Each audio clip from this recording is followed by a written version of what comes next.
Hello friends, आज आपण गव्हाच्या पिठापासून झटपट अशी रेसिपी पाहतोय। गव्हाचं पीठ, ओवा, कसुरी मेथी, जिरे, तीळ, चवीपुरतं मीठ, तेल आणि हे गव्हाचं पीठ आहे जे आपलं रेग्युलर असतं तेच आहे। तर मोठ्या परातीत मी गव्हाचं पीठ ओतलेलं आहे, त्यावर टाकून घेऊया ओवा, जिरे,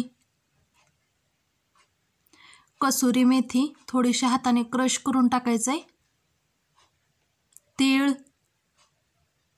चवीपुरतं मीठ आणि पिठामध्ये थोडंसं गोल करून त्यात आपण 1 चमचा तेल टाकलेलं आहे आणि हे तेल गारच आहे। व्यवस्थित चमच्याच्या साहाय्याने मिक्स करून घेऊया। खूप छान टेस्टी आणि हेल्दी रेसिपी आहे। थोडं थोडं पाणी टाकून मिक्स करून घेऊया।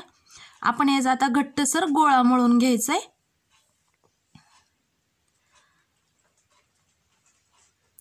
आपण रेग्युलर कणिक मळतो तर त्याच पद्धतीचं मळून घ्यायचं आहे। तर मळून घेतलेलं आहे मी। थोडंसं तेल लावून त्याला 10 मिनिट रेस्टसाठी ठेवूया। तर 10 मिनिट झालेले आहेत। तर आपण आता याची एक पोळी लाटायला घेऊया।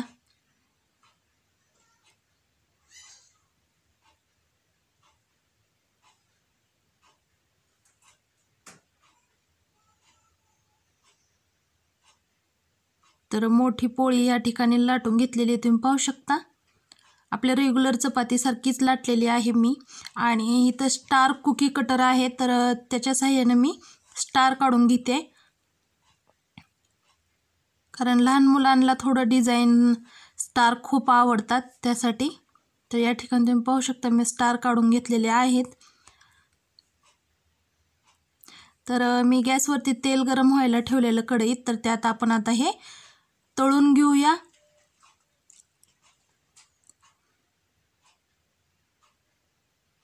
तर मस्त असं बिस्किट कलर येईपर्यंत आपल्याला तळून घ्यायचं आहे। तर नक्की ट्राय करा, लहान मुलांना खूप आवडेल। खूप छान घरातल्या साहित्यात बनणारी ही रेसिपी आहे, झटपट।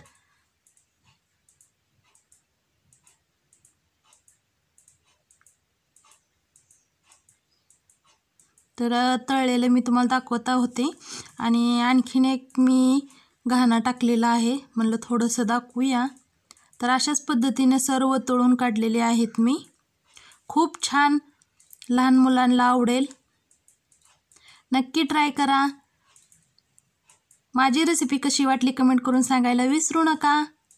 धन्यवाद।